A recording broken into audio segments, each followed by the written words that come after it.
Hi guys, it's your girl Keisha Dixon. Welcome back to my YouTube channel.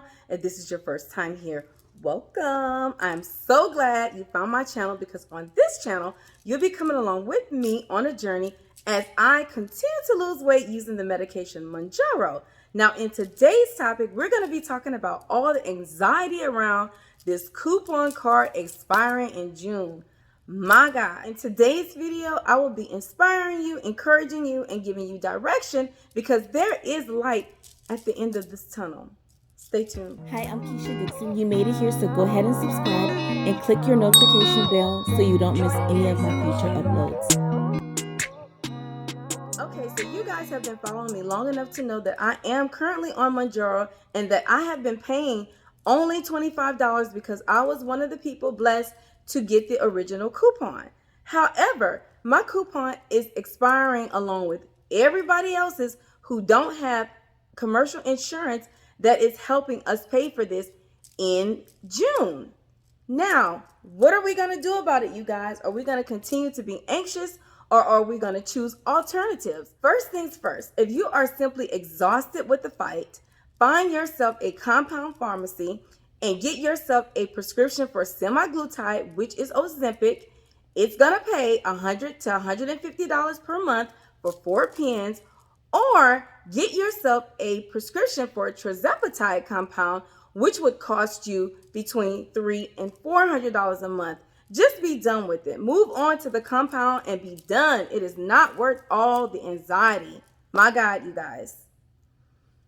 However, if you are willing to fight your prior authorizations in these situations, this is what you need to know. Number one, when your physician is filling out a prior authorization form, he needs to list several diagnoses.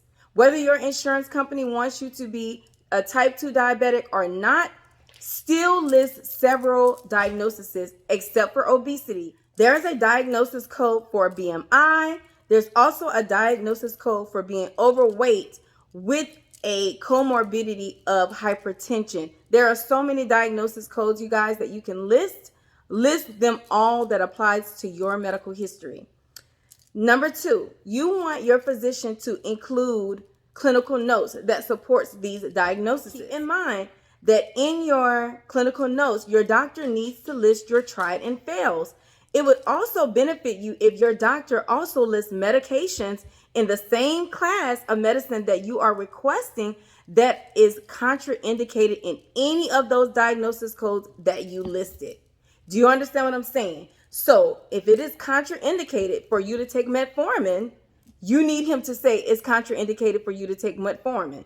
Or if it's contraindicated for you to take Ozempic, or contraindicated for you to take Phentermine, or contraindicated for you to take Wegovy, he needs to list the contraindications as well because it will help you. Now, the most important thing that we need to understand once our doctors fill out our prior authorizations and send them in, your prior authorization will go into your insurance company and it will be placed in the hands of a clinical reviewer. Once your prior authorization gets into the hands of your clinical reviewer, please understand it is a two-step process, you guys. Your clinical reviewer is going to use their initial criteria system. When I say initial criteria system, every insurance company has a different system that they use for the initial approval. It may be Micromedics criteria system. It may be the FDA criteria system. There's also American Hospital Formulary System, and then many more. So you don't know which one your insurance company is using because they're not going to tell you which initial criteria system they are using. Just know that when your prior authorization gets into the hands of your clinical reviewer, they have their criteria system that you have to pass first. Now, once you pass that initial approval phase, now your clinical reviewer is going to go to your insurance company patient criteria. They're going to look at what is it that your insurance company is requesting from you as the patient to be on this medication. You have an insurance company that wants you to be type 2 diabetic for this medication, your claim may be denied. However, do not get discouraged because you can appeal. Once you have appealed, at some point during your appeal process, your PA is going to come across the medical director's desk. Your medical director trumps everybody. He or she is going to look at your whole prior authorization process. They're going to look at all the diagnoses that you have submitted. They're going to read all of your clinical notes. They're going to consider all your tries and fails. They're going to consider your contraindications. The more information you put on that form, the better. And now, I want you guys to keep in mind, and this is where the encouragement comes. Just because this medication is a non-preferred or not covered by your insurance company does not mean you will not get a prior authorization approved, because you may get denied because your insurance does not cover, or it is not preferred, or whatever reason they want to deny you. But once you appeal and it gets to that medical director's desk, it is up to him or her to decide whether they deem it medically necessary for you to be on this medication. So just because this medication is not covered by your insurance company does not mean you cannot do a prior authorization for it. Boom.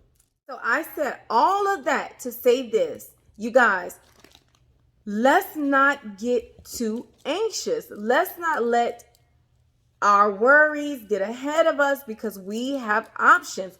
Let's just utilize our options while we consider doing our prior authorizations.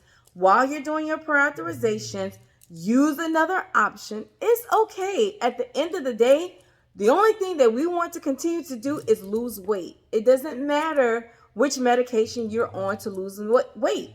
I know we all want to be on the Beyonce of the GLP-1s, which is MOUNJARO. But there is going to be a lot of work behind this, okay? And you just have to be inspired, be encouraged, and advocate for yourself. It's going to happen. But in the time being, meantime, in between time, we're going to choose an alternative option so that we can either maintain or continue to lose weight while we wait out our prior authorizations and our appeal processes. So I hope I've inspired somebody today. I hope I've encouraged you today. I definitely hope I've educated you and given you some insight in the prior authorization process. Just keep in mind that there are two phases. There's that initial phase that your clinical reviewer is going to use their initial criteria system first. Once you pass their initial criteria system, then they're going to go to your insurance company's criteria. What is it that the insurance company is requiring from this patient? Sometimes it's nothing. Sometimes it's nothing. And then sometimes your insurance companies make us jump through hoops and hurdles, which is fine. And it's okay because we have listed a million diagnoses that they can choose from. We have listed contraindications. We have listed tries and fails. And we have supporting documents that supports everything that we've provided. Okay? So at the end of the day, the medical director, even if you have been denied, is going to be the deciding factor. So keep hope alive, you guys. And I'm going to say goodbye to you for now, but I'm definitely going to see you in my next video. Hi, I'm Keisha Dixon. I'm a lifestyle influencer, and I'm glad you found my channel. I post weekly videos, so make sure to hit your notification bells so you don't miss any of those future uploads.